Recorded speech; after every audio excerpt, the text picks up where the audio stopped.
Alright, so from the get-go, I don't like this track. Okay, now that I've got that off my chest, now we can talk through the lap and you know, what I found difficult and whatever. So first turn, that's probably the best part of the track, to be honest.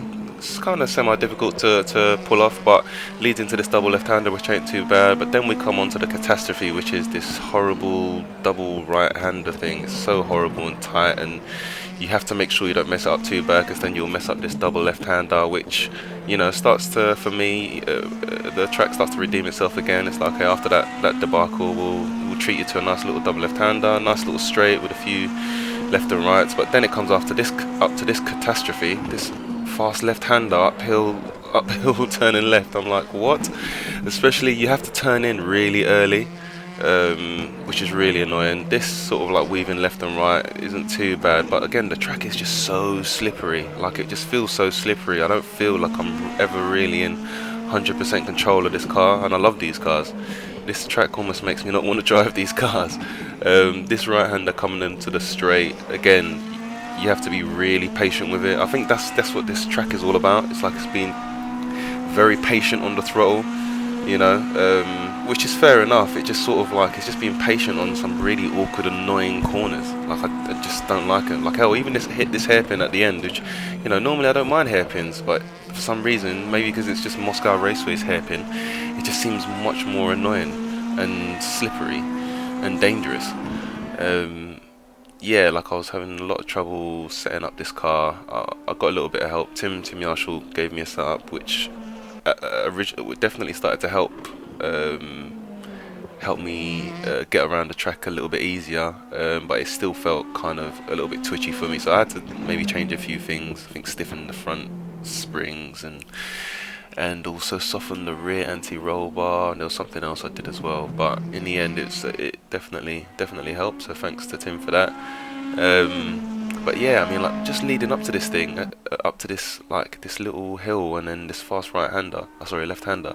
It's like, because the up and down is just so sharp. It's like there's a period where the front wheels aren't in touch with the ground, so that's why you have to turn in way earlier than what you'd want to, and you also have to sort of like trail brake to keep the car pointing, you know, pivoting forward, so that the front wheels have a little bit more grip to get around the corner. Because if you don't do that, you'll just careen off, like understeering off the track, and either get a slowdown or hit that dangerous curve, which every now and then will kill you. Trust me, it will kill you.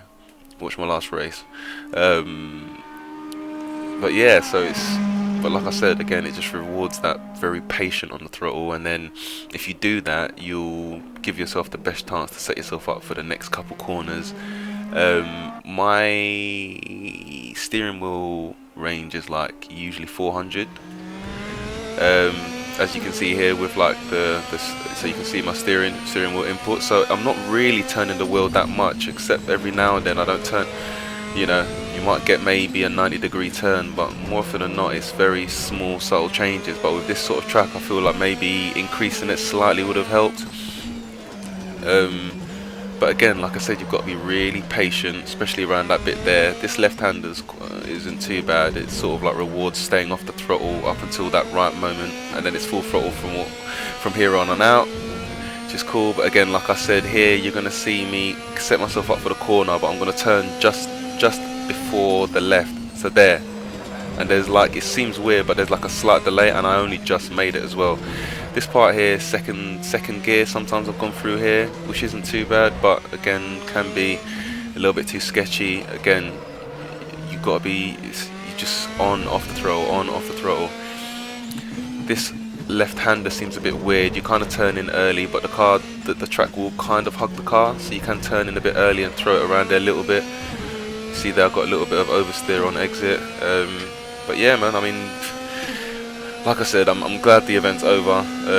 This lap was a 1:28.2, so which ain't too bad, but again, it's at least, I'd say, still another half a second off like the really top pace. So, but yeah, man, anyway, that's the lap. Hopefully the setup helps you guys out as well, and thanks for watching. I'll catch you guys later. Was it before or after the yellow? Fuck, I can't remember. It was after the yellow. Okay, folks, 1 second. It's gonna take some time, this. I want to see what happened here.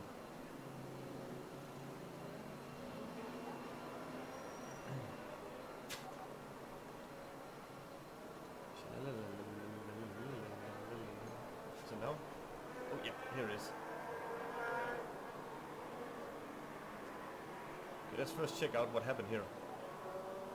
Ah, it's Jero again. It's the second race. What happened here?